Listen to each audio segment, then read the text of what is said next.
And we are live. Hi, everyone. Happy Friday. It is, you can't see out these windows because I've got them closed because of the light. But if you could see, you would see that it is raining here in Washington, D.C. Let me put this camera down just a titch. Welcome to the Friday live stream. Every Friday I do this, 1 p.m. Eastern time. The YouTube channel, I have to say, is growing like gangbusters. We are like at 57,000 subscribers right now. Momentum is building. Things are happening. Sorry, I just chugged some of this before I came on. Not a sponsor, but delicious water. So I am so psyched about how the YouTube channel is growing. It's just been great. Sorry, I bumped my monitor. It's been great. It's been exciting. Like I feel like we're really hitting our stride. People are getting into it. People are spreading the word. So thank you. If you have not subscribed, I really hope you do. Again, like I talked about this morning in a video, but like, look, the fact that Paramount and CBS is in talks to settle with Donald Trump over his frivolous lawsuit of $10 billion in damages because CBS ran two different versions of a long Kamala Harris interview on foreign policy. That tells you what you need to know about legacy media. These companies are owned by billionaires and or giant corporate entities that have lots and lots of financial interests. I'm not owned by anyone. This is it. It's just me. So I think independent media is having a moment. I think news creators are having a moment, and I feel like I'm in a really good spot to bring all of that to you. So thank you. The ways that you can support me. You can subscribe to this channel, and also you can like this video, just thumbs up this video and any other video that you see. Subscribe and like and comment. Those are the three ways to help me with the algorithm to get more people to see my stuff. That's way one. The other way, big way, is I write a newsletter every single day, usually a couple times a day on Substack called So What. You can subscribe, Cillizza.substack.com. You also can just type my name and Substack into Google or your preferred search engine. It will come up. About 60% of the content's free, 40% is paid. If you want to become a paid subscriber, $6 a month, $60 a year. All right, so that's it. The only other thing that I will say here is two things. One, this doesn't work unless you ask questions in the chat. So ask questions in the chat because I'll try to answer as many as I can. And two, if you do want to donate, in the chat, if you want to do a super chat and donate, what I will do is I will make sure your question gets bumped up to the top of the line and it gets read and answered by me. I will try to answer lots of questions. So if you can't or don't want to donate, that's totally fine. But if you want to support what I'm building, that's a way that you can do it live in this moment. All right, so let's start. We have a donation from Tony Gatliff. Tony, you didn't even ask a question. You just gave money. That's so kind of you. Thank you. All right. Let's see. All right, I'm going to keep going. Tony, thank you for the support. Patrick Murray, and I'm just going to go top to bottom here. Patrick Murray, have you ever seen the documentary Outfoxed and how it reveals how Fox News operates? If so, what is your opinion on it? I haven't. I'll put that down to watch, though. Look, Fox is more entertainment than news. Right? It's an entertainment channel that covers the news as opposed to a news channel that covers the news. Prime time on all these channels is different. It's mostly just opinion, but Dayside on MSNBC and on CNN is very different than Dayside on Fox, with one notable exception, Brett Baer, whose show I really like and watch pretty regularly. Sam's still a Cillizza fan. Thank you, Sam. I'm glad you're still in my camp. Hi, Chris. With the news about Chuck Todd leaving NBC News, can you talk about his legacy and what he has meant to you as a friend? Yeah. I sort of knew this was coming.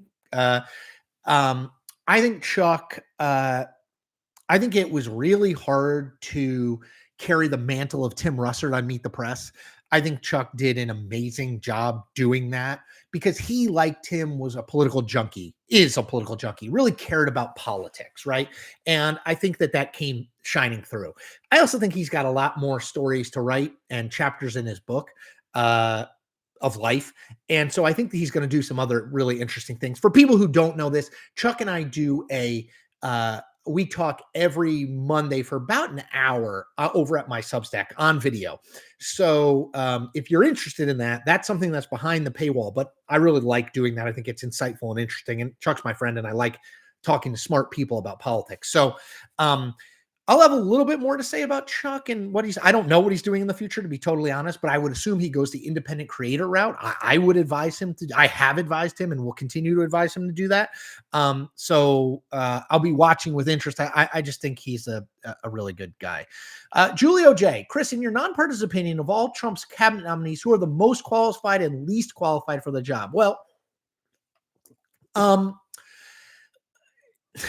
guess if we're talking about just like resume, and I don't think that Donald Trump is necessarily a resume guy. I think he thinks a lot of the people who got into these jobs in the past through their resume didn't do a good job. But in terms of resume, Marco Rubio clearly qualified to be Secretary of State. Mike Waltz, the Florida congressman, clearly qualified to be National Security Advisor. The two who I think are the least qualified are Pete Hegseth as Defense Secretary and Tulsi Gabbard as nominee to be the Department of National Intelligence Director. That's my view. Tony, you didn't have to donate again, but thank you. Chris, I saw your comments on Trump's press conference. Do you think that he somewhat has a point about DEI degrading standards at our government agencies? Yes, sure. As I said in that video, Tony, I don't think it is unreasonable to say some of the DEI practices put in place in the government may not have put our best foot forward in every situation. And to have a conversation broadly about diversity, equity, and inclusion policies vis-a-vis the government, corporate America, and is that a good thing, a bad thing, or not? I think that's a very fair conversation to have. I don't have any issue with that. I have two issues with what Trump did. Number one, he had, and I should say this, he presented no evidence, none, that suggests that there was a DEI issue in the air traffic control tower the night of the crash, Wednesday night. That's number one. Okay. If he has evidence, bring it forward. I'm happy to hear it. But I think you can't just say that if you're the president of the United States, if you have no evidence. Okay. That's point one. Point two, even if he had that evidence, I'm not sure that you should be talking about that 15 hours after the accident when there are still lots of people's loved ones in the Potomac River that they are having to recover the bodies, identify the bodies, and move forward in some way, shape, or form. I just don't think it's appropriate in terms of the timing. A conversation about DEI, absolutely, I think that's more than fair. But a conversation where you have no evidence to suggest that DEI was responsible for what happened, or you presented no evidence, number one. And number two, you're doing it right after while there are bodies still in the water. That to me is what felt off, Tony. And I hope I conveyed that. Matthew White, I saw your video, Chris. I agree Trump's timing was off. What he said wasn't wrong. It's just common sense. In a team, if selection isn't based on merit, overall efficiency takes a hit. Again, this is, I think, a lot of sort of what Tony was addressing. I'm not disagreeing with any of that. And I said in the video, if Donald Trump wants to have a conversation, and he does, about DEI practices and wokeness and how that's impacted efficiency and effectiveness in the government or elsewhere, totally fine conversation to have. Maybe a little bit overdue conversation to have. The issue for me is the timing. It is placing blame on DEI when you have no evidence or any evidence you've brought forward that is what impacted it. So yes, I hope if I wasn't clear enough in the video, I really tried to be. I am no Trump hater. I am not reflexively against him or what he does. I just thought it was the wrong place and the wrong time to do what he did in that press conference on Thursday. Doesn't mean that the country shouldn't have a conversation about DEI because, Matt, I think you're right. In a team, if selection isn't based on merit, overall efficiency can take a hit. I don't disagree with that at all. My point is the timing felt very off to me. Aaron L. Aaron says, number one, Lecheserie to you, my friend. Number two, who has a better chance of confirmation, RFK Jr. or Tulsi Gabbard? I think RFK Jr. does. I don't know that it's by a lot, but if I had to guess, I would if I had to pick between the two of them, I think I'd pick Tulsi Gabbard. I think one of the two of them makes it. I don't know. I guess I'd be surprised if neither of them were confirmed. And I'd probably be surprised if both of them were confirmed. Does that make sense? I think Gabbard is in trouble. L. Garcia, L, thank you. Chris, it's really hard to ask a question in 150 characters, LOL, but how do you feel as a nonpartisan? I feel like I'm fighting the left and the right. First of all, L. Garcia, thank you for your contribution and your donation. Very much appreciated. It's hard.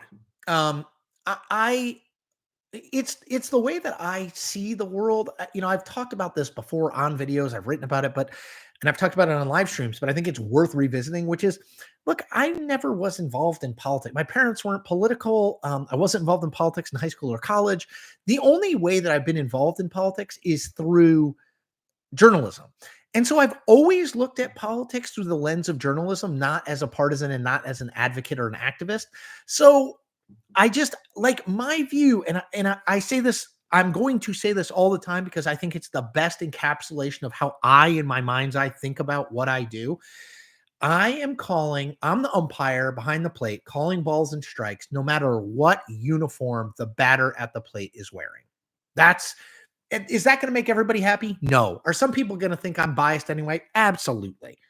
But that's how I think of it. So I hope that makes sense to you. John Suda, John, always good to hear from you, and thank you for the donation. In regards to legacy media just keeps caving to Donald Trump. That was my video from earlier today. You've repeatedly expressed confidence in the strength of U.S. institutions. Do you think Trumpism is a more indirect threat to democracy? Look, I just think there are enough institutions and structures in place that Donald Trump is not going to overrun democracy in the next 4 years. I fundamentally disagree with that idea. I think you've seen Matt Gaetz isn't the attorney general, and that's because Republican senators said no. Tulsi Gabbard might not be the director of national intelligence, and that's because Republican senators said no. RFK Jr. may not be the HHS secretary because Republican senators said no. So I know that for the left, Republicans are way too compliant to Donald Trump and what he wants. Fair, but I don't think they're totally compliant. I think they have shown in the first couple weeks of the Trump presidency that there are lines that they will not cross for him. And I think that does give me some level of confidence overall. DB triggers maggots. DB, always good to hear from you. And thank you for the donation. DB says, would you work for Fox News, Russia Today, or One American News Network if they offered you a job? Also, what's in the box on your shelf? Oh, okay. So somebody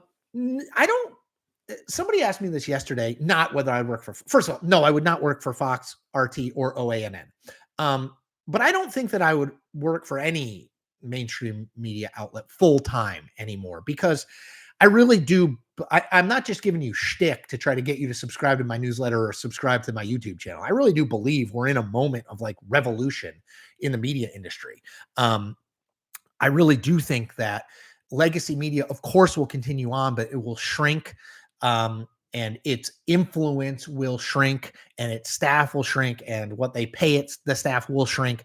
So I don't think I would do that. I mean, I guess there's always the kind of like Godfather offer. I mean, if somebody came to me and was like, hey, we'll pay you $2 million to do exactly what you do, but do it for the Washington Post. I mean, like, you got to pay the mortgage. But I don't see, well, that's not going to happen. And I don't see myself kind of going in there for anything other than that kind of Godfather offer. As for what's in the box, this, I assume that's what you mean. Nothing's in there. It's just for decoration. Sherry Zimmerman, where was Chief of Staff Susie Wiles in this appalling display of manic response he calls common sense? She has to be either going great quickly or pulling her hair out. Well, I mean, look, managing Donald Trump is a fool's errand, right? I mean, I think Susie Wiles knows that better than anyone. She managed the campaign. You're never going to get him to do and say everything you want him to do and say, and that's part of his appeal, honestly. So, yes, I'm sure she was like during that press conference, but I think she's also kind of it's baked into doing the job she does for Donald Trump. J Jordan 5 likes even before the start. Yes, we're up to 64, but we have almost 300 people on here. Come on, people, hit the like button. Hold on, Okay, Tammy Cochran.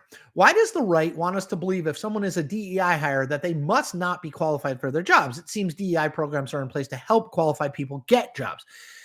I think that's the other side of the argument that I was talking about earlier, which is just because you were hired through a diversity, equity, and inclusion program does not mean you are the least qualified person or you wouldn't have got the job if you weren't.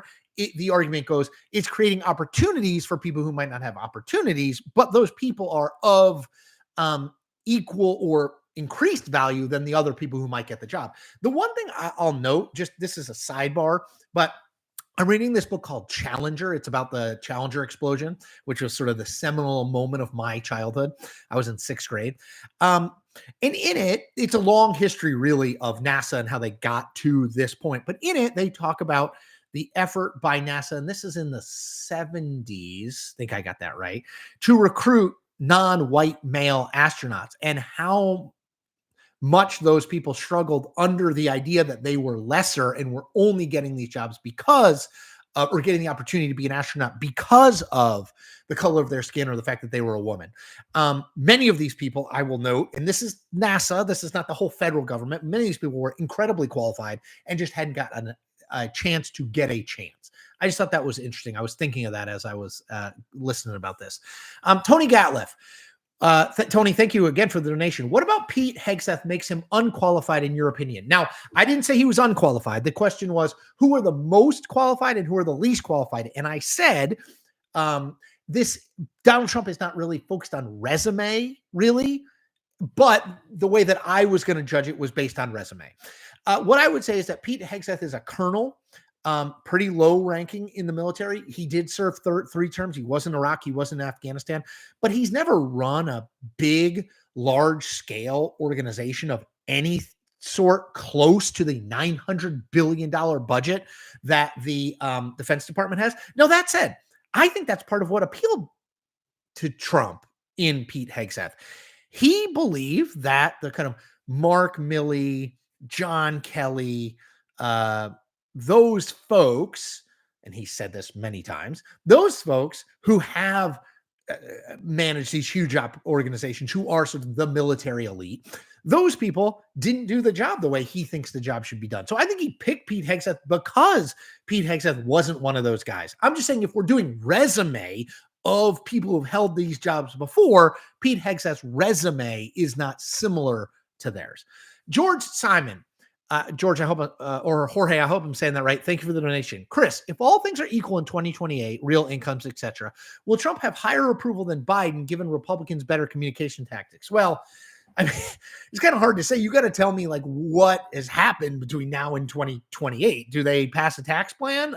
Do the border numbers look better? Are his tariff plans, do they put them in effect? Do they work? Is he able to stay somewhat disciplined on the message front? Like, there's just too much to know. I mean, look, I will say Joe Biden is leaving office left office extremely unpopular, less popular than Donald Trump did in his first term. And Donald Trump left office really unpopular in his first term. So there's too many variables to say definitively. Sorry, I know that's not a great answer, but it's just an honest answer. Jason Chris, after Trump's performance in the press conference about the air crash, why didn't Harris make his performance during COVID, injecting bleach, a bigger issue, as in you can't trust him in a crisis? Well, because poll after poll after poll showed, internal and external and public polling showed that people didn't want to talk about COVID. People did not want to be reminded of COVID. It was a very dark time, emotionally, mentally, economically, for people, and they just didn't want to be reminded about it. They felt like it was in the past, better to have it left in the past. So while we can debate whether that they should feel that way, that is the way people felt, and I think that influenced heavily why Kamala Harris didn't talk a lot about it. Eileen Ciapanos, I'm here anxiously awaiting this live stream. Well, okay, it's happening, Eileen. Thank you for being here. Dan Meyer says you will be going head to head with the White House press secretary. Just saying, I know. So Carolyn Levitt, the White House press secretary's press briefing is at 1:00. I feel strongly that you guys are loyal to me. Mr. Wolf, why was the left tougher on illegal immigration before the 2000s, but now they seem to support more open policies? What changed? I don't no. And I don't want to agree or disagree with that characterization because I'll be honest, I have not followed Democratic Party policies on immigration for the last 25 years closely enough. But I do think that they got too far to the left on policies. I think Biden wanted to reverse everything Trump had done in every aspect and probably reverse some things that Trump had done on immigration that were working just because Trump had done them. And I think that backfired on them. Let's see. Paul Olson.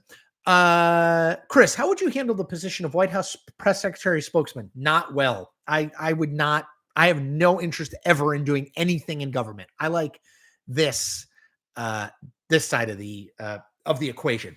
Dr. Always First, thoughts on Trump's "should I go swimming" comment when asked if he'd visit the crash site. So a reporter asked him Thursday, whether he would visit the crash site of the DC plane and the plane and the helicopter. And he said, you mean in the water? You want me to go swimming? Would I have said that? No. Are there lots of people who laughed and said, man, he's an epic troll of the media and loved it? Yes. I wouldn't have responded that way. Probably no other president would have responded that way. But yeah. Sam Schmidt. Hey, Chris, how much time do you think the new administration has to start making progress on some of the economic promises they've just made during the campaign, or can they explain these away? Well, no, I think they're going to have to work on lowering prices for sure. Gas, eggs, bacon. He talked about that all the time. That and immigration seems to me the two things he's going to have to act on. It's harder to do than you might think, lowering the prices. Like, just because you pass legislation or pass an executive order doesn't mean it just happens. So I think 6 months to a year. I think by the end of the year, if nothing's being done there, if gas prices are high, if egg prices are high, if immigration isn't better and nothing's been passed, I think that will be more problematic.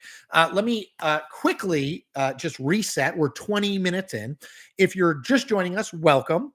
If you've been here the whole time, even more welcome. I always say you can do two things to support me. One, you can subscribe to this channel. Just hit the subscribe button. That way you get alerted to all the videos I'm making, and I'm making a lot of videos as well as these live streams. The other thing you can do is go to Substack, Chris Cillizza, CILLIZZA.substack.com, and check it out. You can subscribe for free and get a bunch of content. But if you want to support what I'm doing and allow me to continue to do it, become a paid subscriber. It's $6 a month. It's $60 for a year. You also can donate via Super Chat here. Okay, let's keep going. And by the way, if I'm skipping over people, it's only because you've already asked a question, and I'm trying to get as many people who haven't asked a question in. So I promise I will try to get back to it, but I try to get everyone a question first. Jorge Caceres. Jorge, thank you for the donation. What do you make of Dems flipping a Trump plus 21 state Senate seat in Iowa? I mean, it's fine, but I don't know that we should draw that many conclusions. If you remember, in the run-up to the 2024 election, Democrats, including many of the people who sell hopium to the Democratic base, were insisting that because Democrats had outperformed and won so many special elections, whether it was for state House, state Senate, Supreme Court, where they have those elected, House seats, etc., that was evidence and proof that Democrats were going to overperform. Well, they didn't. So, look, I think it's a good thing that if you're a Democrat, you need a win like that, right? I mean, you're pretty down. You don't have the White House. You don't have the Senate. You don't have the House. You don't have a majority of the governorships. You don't have a majority of the state legislature. So you don't have a lot of things to point to. So I think if you're a Democrat, it gives you some good news, but I'm not totally sold on all that. Tony Gatliff. Tony, you are overly generous, but very much appreciated. Chris, will you be watching the Royal Rumble this weekend? Also, what is your favorite Royal Rumble memory from your wrestling heyday? That's a good question. So on the Royal Rumble this weekend, Tony, I will admit, I am struggling with two things. One, that I really want to do. One, get back into pro wrestling. I'm struggling to find time to do that. And two, get back into video games, particularly the Zelda games on Nintendo Switch. So we have a Nintendo Switch. We have Breath of the Wild and Tears of the Kingdom. I want to play both of them. I started Breath of the Wild a little bit, and I just can't make time for it. So if you have suggestions on how to make some time that would be helpful to me. Best Royal Rumble. Let me think on it a little bit, and go from there. Okay, sorry, I'm now way down in the comments. Let me scroll, or in the questions. Let me scroll back up.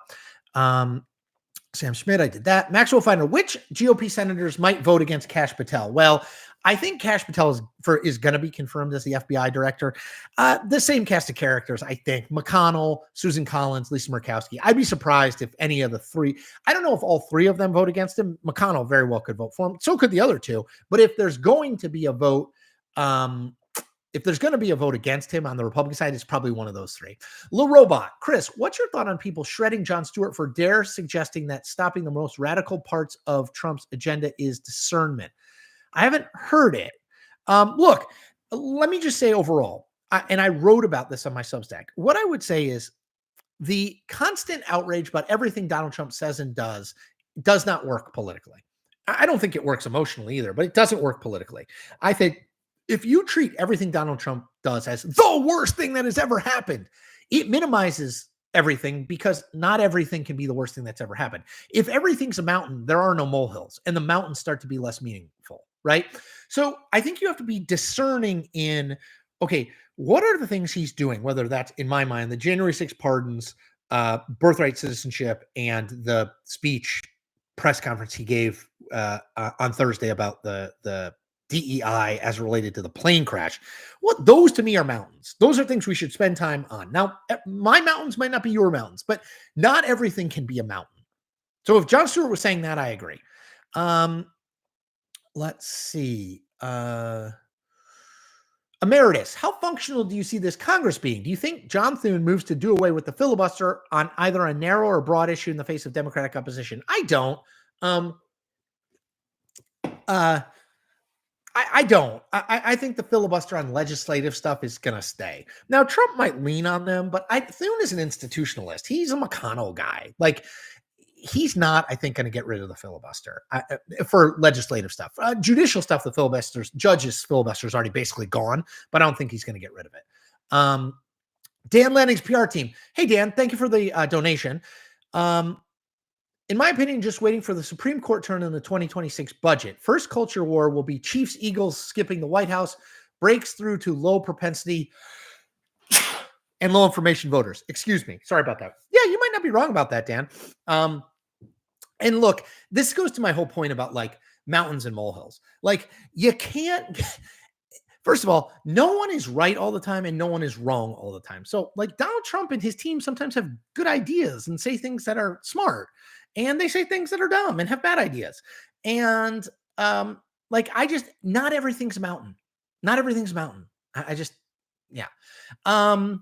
Let's see. Adam Hartman, I saw your tweets about the lab leak, Chris. I felt people were being way too cruel and mean in the replies. It's good to learn lessons and discuss it publicly. That should be encouraged. Yeah, so for people who don't know, I wrote a piece on Substack about the fact that the CIA and the Energy Department in the last 2 years have said that it's low probability or low confidence, but they now think if they had to say that COVID-19 originated in a lab in Wuhan and it was accidentally released, but originated there, which is different than what they said and Anthony Fauci said and other people said in the start of the pandemic when they said it was in this wet market and it jumped from animal to people. And I just wrote a piece saying, look, I bashed Donald Trump for this. I said it was ignorant. I said, the smart people are saying it's not.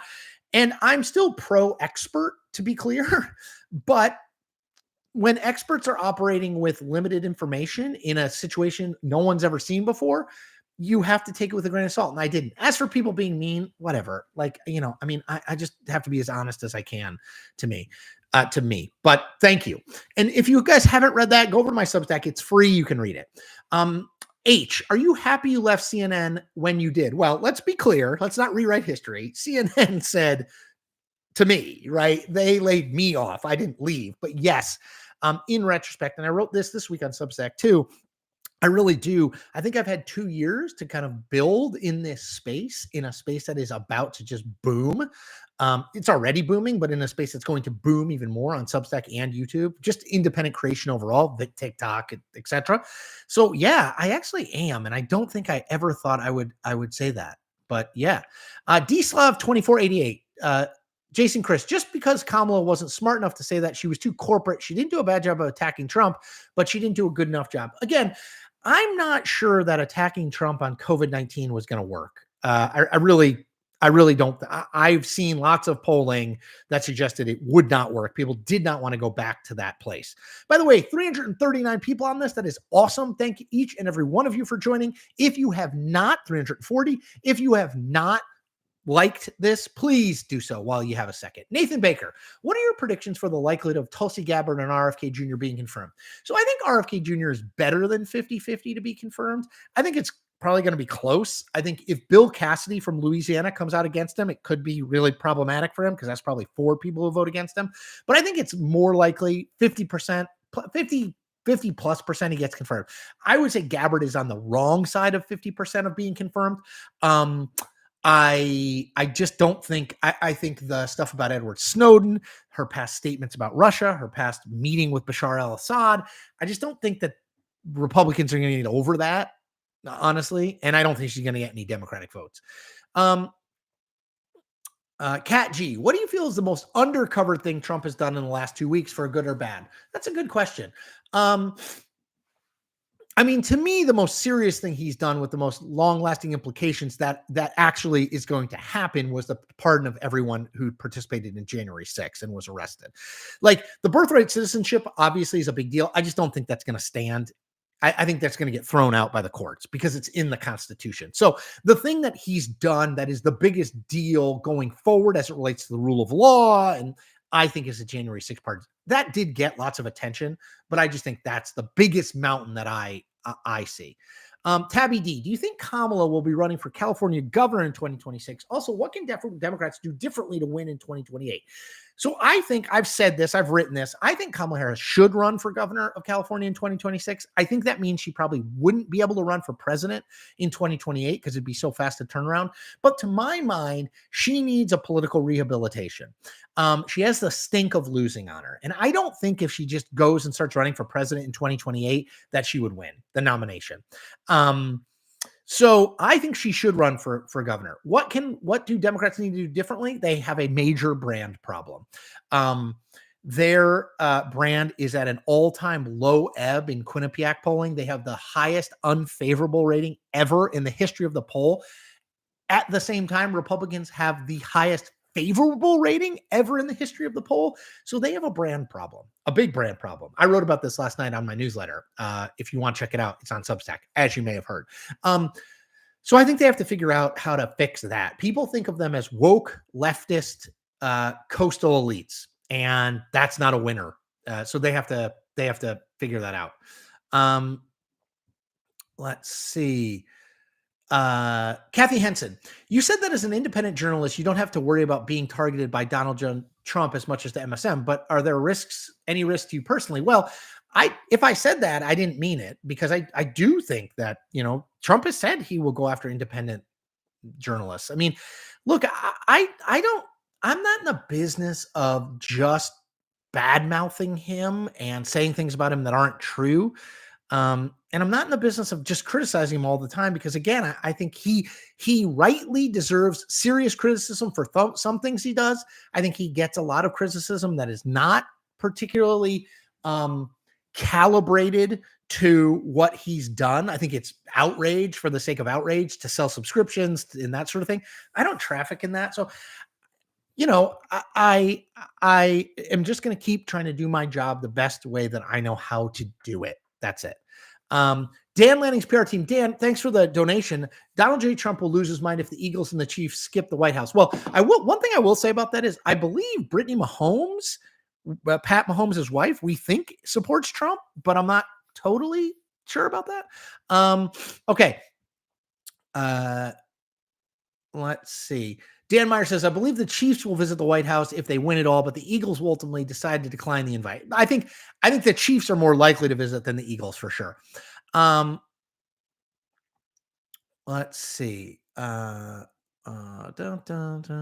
Wood, Trump is a one-way personal loyalty guy. Yes, that's absolutely true. Jim Bart, thumbs up. Thank you, thumb. Yes, thumbs it up at people if you can. Veronica Woods, Do you think the pain of Trump's policies will break the spell with MAGA? Also, do you think there's a way for Dems to use malicious compliance to some of the policies to help him own his stuff? So I have heard that argument made, which is Democrats should just go along with all of Trump's policies because they will be detrimental to people. People will realize it and they will blame Trump. That seems to me a little bit too Machiavellian. If you disagree with a policy, I think, and you're an elected official, I think it's your job to stand up and say, I disagree. And then, pain of his policies, I still think there's a lot of people who this is what they voted for. I mean, I know I sound like a broken record on that, but this is what lots and lots of people voted for. They wanted this. They wanted him appointing people no other president would appoint. They wanted him saying and doing things no other president would do. That was what he campaigned on. He didn't campaign as a traditional politician. So I don't think you should be surprised at all this. Teresa Kender. Teresa, thank you for the donation.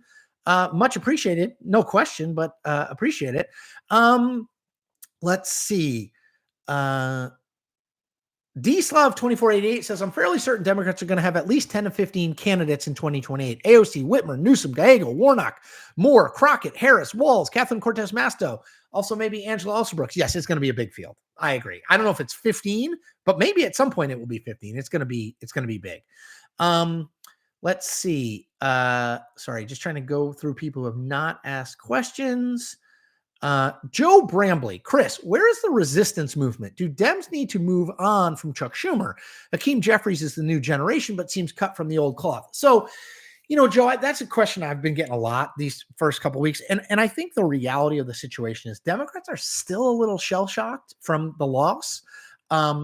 I also think there's a genuine and authentic divide among party strategists of the right way forward. So some people want complete and total resistance to everything Donald Trump does, be loud about it, like they were in the first term. There is another group of people who are like, and John Fetterman is probably an example of this second group, who say like, look, we tried total resistance. Donald Trump, yes, he lost in 2020, but he came back and won in 2024, and he's the president now. And so what we need to do is learn the lessons there and cooperate with him where it makes sense and where our priorities dovetail, and still fight him where our priorities don't. So I think that's what you're seeing, honestly, Joe, is you're seeing some level of kind of like they're not sure the right way forward. I hope that makes sense. That will resolve itself. I just don't know when. Let's see. Again, I'm trying to highlight people who have not asked questions yet, and then I'll go through more. David Johnson, your video was spot on. Very phenomenal. Wow. I try to read people who are critical of me too, but occasionally I like to, let's see. Jack, don't do it. Everyone needs to relax and stop being so emotional. We all love America and just want it to succeed. We can't keep throwing gas in the fire for bad actors. I totally agree with that. I think that is really, really, really well said.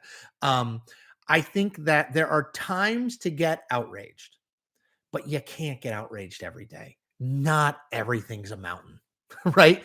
Not everything Donald Trump does is the worst thing that could ever be done. And conversely, not everything Donald Trump is the best thing that's ever happened by any politician. So yeah.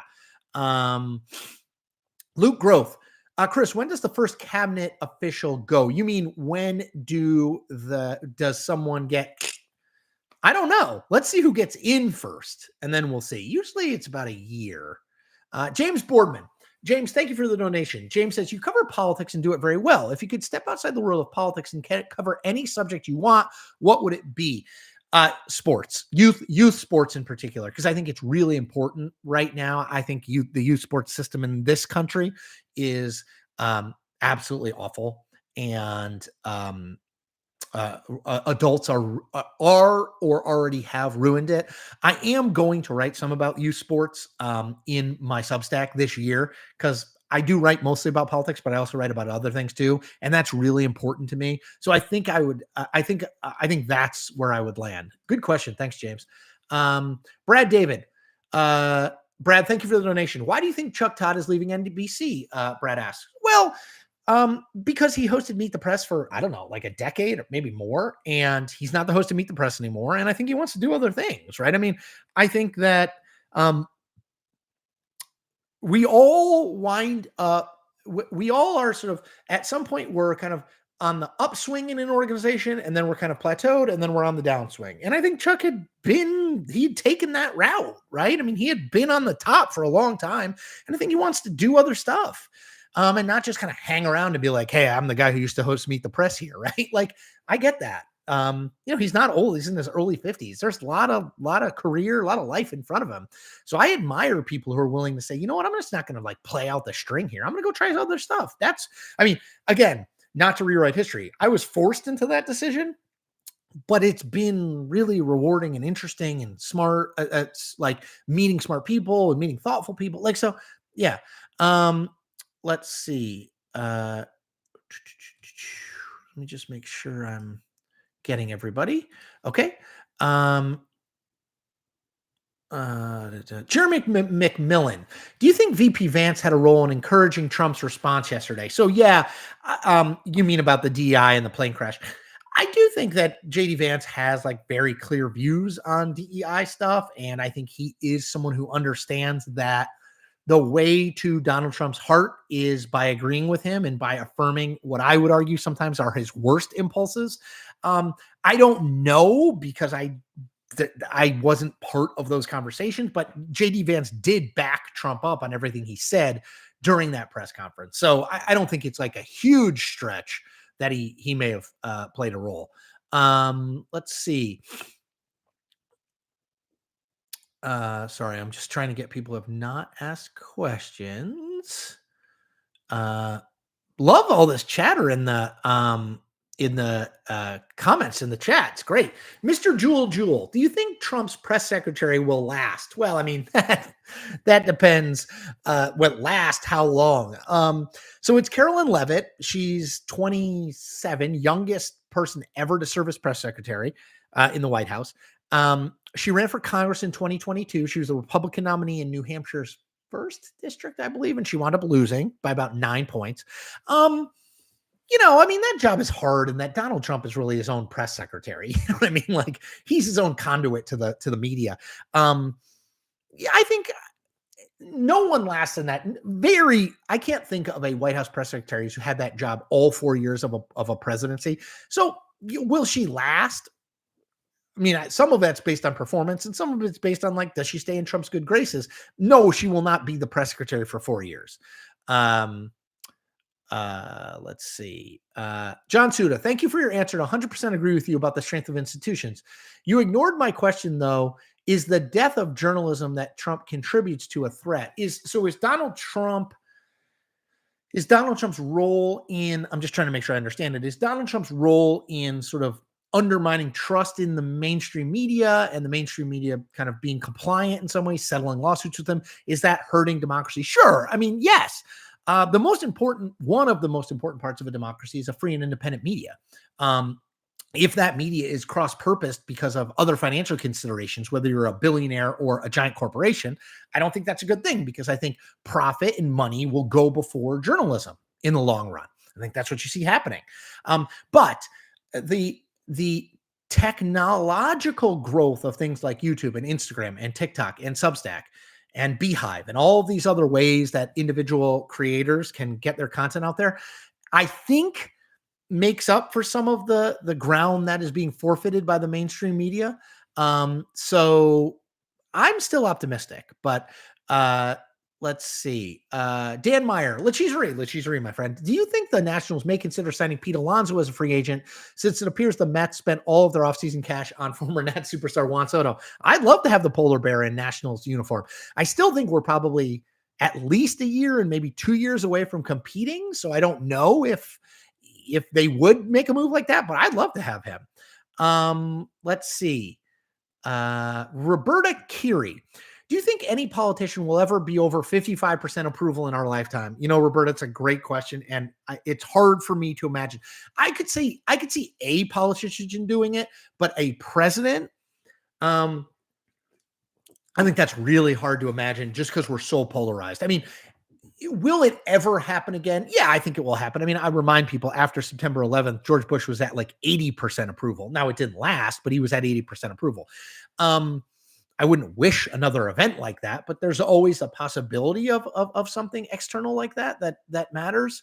Um, uh, and changes it. But no, I think it's really hard. I think 53, 54, maybe 55 is probably the high point for any approval rating for a president in this day and age. It's a great question. Raghavendran Raman, hi. Does the news media pay for the panelists? Can't imagine why they should get expert opinion for free. In most cases, no.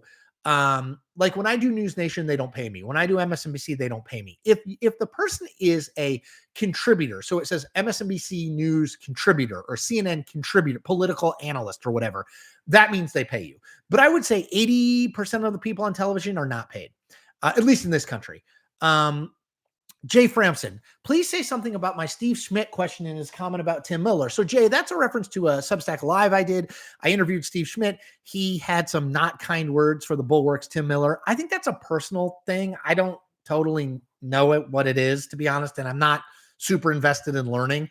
So I don't know. I mean, Steve and Tim are both, I know both of them. They're both friends. I think they are both very opinionated and have a very clear sense of themselves and their business. And sometimes those things run into each other, but I honestly don't know. Patrick Murray says, Chris, I got to go. Have a good one. Good one to you too, although you're probably already gone. Shelby Schneider, what about his mismanagement of the two nonprofits he ran? I would think that disqualifies him. So you're talking about Pete Hegseth. Again, mismanagement is in the eye of the beholder. Pete Hegseth says they were not mismanaged. Some people who were involved with the nonprofits he ran say they were. I think most Republicans are inclined to support the person that Donald Trump wants in these roles because Donald Trump ran as exactly who he was on the message of what he would do, shake things up, and he won all 7 swing states and he won the popular vote. So, Cole W, Mark Cuban should run. I would be interested in seeing Mark Cuban run. He'd run as a Democrat, and I think I could see him running for office, maybe for president. CJ, wild request, Chris. I'm local to DC and routinely give talks at a few universities around local history. I'd be curious to chat about what's coming for DC and its local municipal government. I wish I knew more, to be honest, CJ. I'd be happy to talk to you, though. I always tell people, if you want to chat, send me a note. CILLIZZAC@gmail.com. And I might not get back to you immediately, but I'll get back to you as soon as I can. Let's see. Again, just trying to prioritize people who have not asked questions. Oh gosh, it just jumped big time. Hold on. Alyssa, this whole past first month has been crazy. Alyssa, it's only been 2 weeks. Blaze, if AOC is ever elected president, do you think she could be as an Obama or FDR type? I don't know. I mean, I'm always hesitant to predict like the trajectory of a politician who has real ability like AOC has, but has not done it on like the big national stage. She's never run for president before. We'll see. I mean, a lot of people said Ron DeSantis was the next sort of like big thing in Republican politics. And then he runs for president and you're kind of like, let's see. Nye. If the tariffs for Canada are truly leveraged for negotiation, what could it possibly be leveraged for? Fentanyl and border feels like amorphous campaigning that doesn't really exist right now. I don't know what his play is as it relates to Canada, to be totally honest with you, Nye. The whole 51st state thing, the whole we don't really need them. I don't totally know what he's doing there. Joe Green, I signed up for notifications, yet I never get them. I would love to actually be on time for a live stream at some point. So Joe, I don't know how to do this, but what I would type in is, how do I make sure I get notified for channels, YouTube channels I'm subscribed to? Just type it into Google. Or if someone can help Joe in the comments, can you help me help Joe? Let's see. Matthew White, I appreciate your political analysis. These days, the only commentators I follow are you and O'Reilly. Independent media is the future. I hope your channel gets at least 750,000 before the next election. That would be amazing. I mean, I'm doing my best. I will say the bigger we get, the easier it is for me to make a living doing this kind of stuff. So I need your help getting bigger, to be totally honest. Like, I don't want to beg, but I do want to notice. Jay Framson, joined late, so not sure what the donations are about. Are only questions from people who made a donation being answered? No, Jay, absolutely not. And I did answer your question, but I want to address this too. No, what I always say is, if you want to donate $5 more in the super chat, it will jump up to the top of my screen. I will answer it immediately, but I will absolutely answer as many questions as I can, whether or not you donate. Jeffrey Berry, how do you suggest dealing with the flood the zone tactics that have happened? It's nearly impossible to address and call out everything that's happening. Totally agree. I mean, that's sort of the point. I think the flood the zone thing, Trump is doing that on purpose. I think, again, discernment, context, and distinguishing mountains and molehills. That's what I'm trying to do every single day. I'm trying to say, here's a video on something that I think matters, or here's a Substack post on something I think matters, to try to say, here's where you should look, and you don't need to look other places. That's just one guy's opinion, obviously, but I would suggest you try that. DJSMISU. This channel is probably the American thing I won't boycott if Trump puts his dumb tariffs in place. Well, that's good. I don't think I'm subject to tariffs, but yeah. Let's see. Hold on. I'm going to continue just trying to go through as many as I can. And again, if people can help Joe Green about how to ensure he gets notified that when these things happen, just let me know. Arif Abbas, I see a typewriter in the back. Do you still use it? There it is. Wait, there it is. I don't. It doesn't work anymore. But I keep it there as a sort of, I like it. I think it looks cool, and as a reminder of like what I do for a living. But yeah, it's pretty cool. It is my wife's grandfather's old typewriter.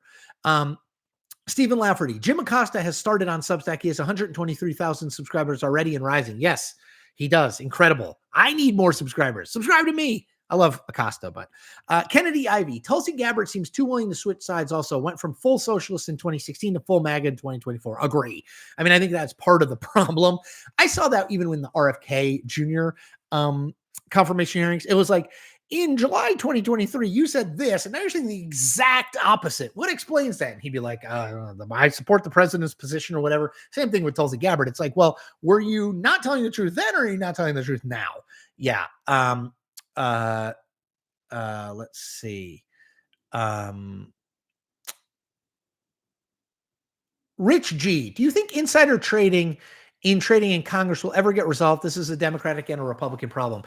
Yeah, it is. I know there's a lot of trading that happens among members, and it's like, do they have inside information or not?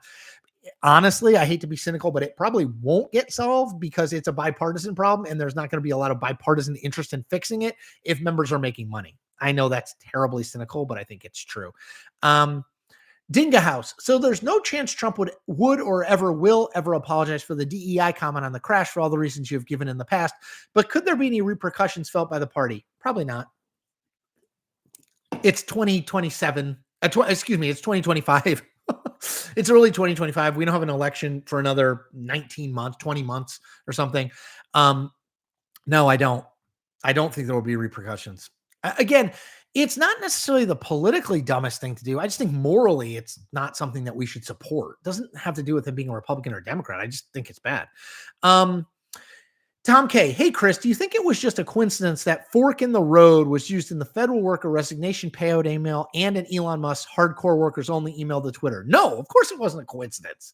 Lawrence R. What do you think the future is on student loan forgiveness? I mean, courts have thrown out twice when Biden tried to do student loan forgiveness, and I don't think Donald Trump's going to do that. Yeah. Mark Parkinson, CAT TV, Cillizza Acosta Todd Television Network YouTube channel. I don't know. We'll see. I mean, definitely. I don't know. I will tell people, I don't know Jim personally. I mean, we obviously worked at CNN together, but I don't know him personally. I don't know what his plans are.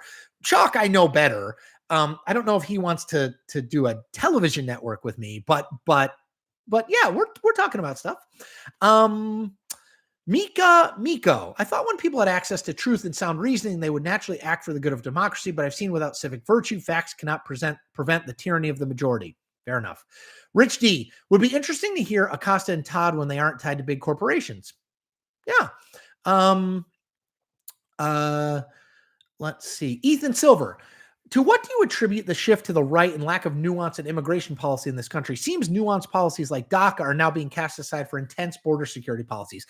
I think that people are don't like the idea that there's line cutting going on. That people are waiting in line to be legally let in this country. Other people cut that line and come in illegally, and we're okay with that. That we as a country shouldn't be okay with that. In the same way that if there's a long line to get into a movie and somebody walks to the front of it and just pretends like the line doesn't exist, someone will be like, hey man, there's a line.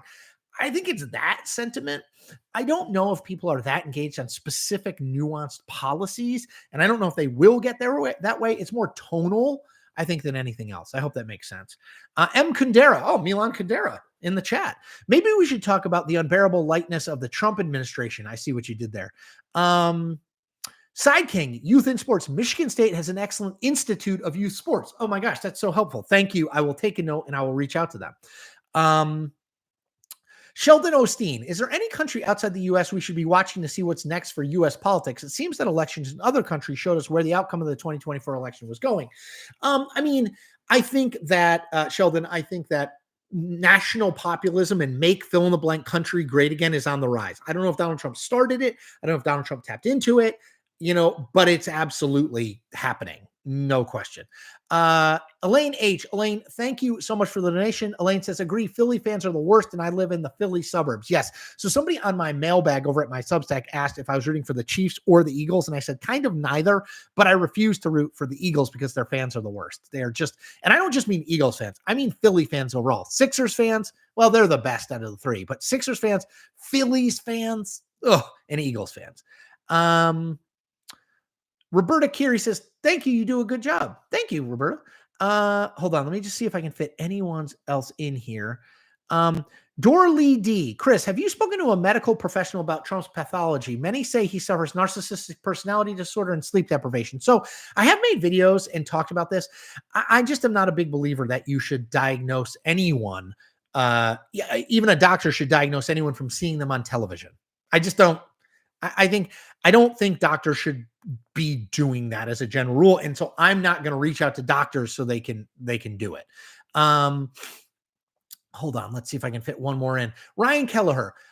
Good afternoon, Chris. Longtime listener and really appreciate your refreshing views on the current state of affairs. Do you think that Democrats need to find their Trump in order to win again? Well, Ryan, that's a great question. I think they don't know. I've definitely heard people say, we need Mark Cuban. We need Jon Stewart. We need a celebrity of our own. I don't know. I do think Trump's success politically makes it more likely that more celebrities, The Rock, Cuban, those kind of people, jump into presidential races for sure. Now, whether they can recreate Trump's success is a whole other thing. But I do think that door is definitely more open now than ever before. Slippin' Jimmy. Slippin', thanks for the donation, my friend. Chris, why do I get the feeling that Democrats and media have given up? The outrage this term has been muted, even though Trump has been way worse. For me, I don't think it's the media's job to give up or not give up. The media's job is to cover this stuff, provide facts, provide context, provide history, provide reporting on it. That's it. I don't think it's like give up or Democrats. Their job is to elect more Democrats. The media's job is not to do any of that stuff. So I don't think they have. Hold on. Let me just see if there's anyone else.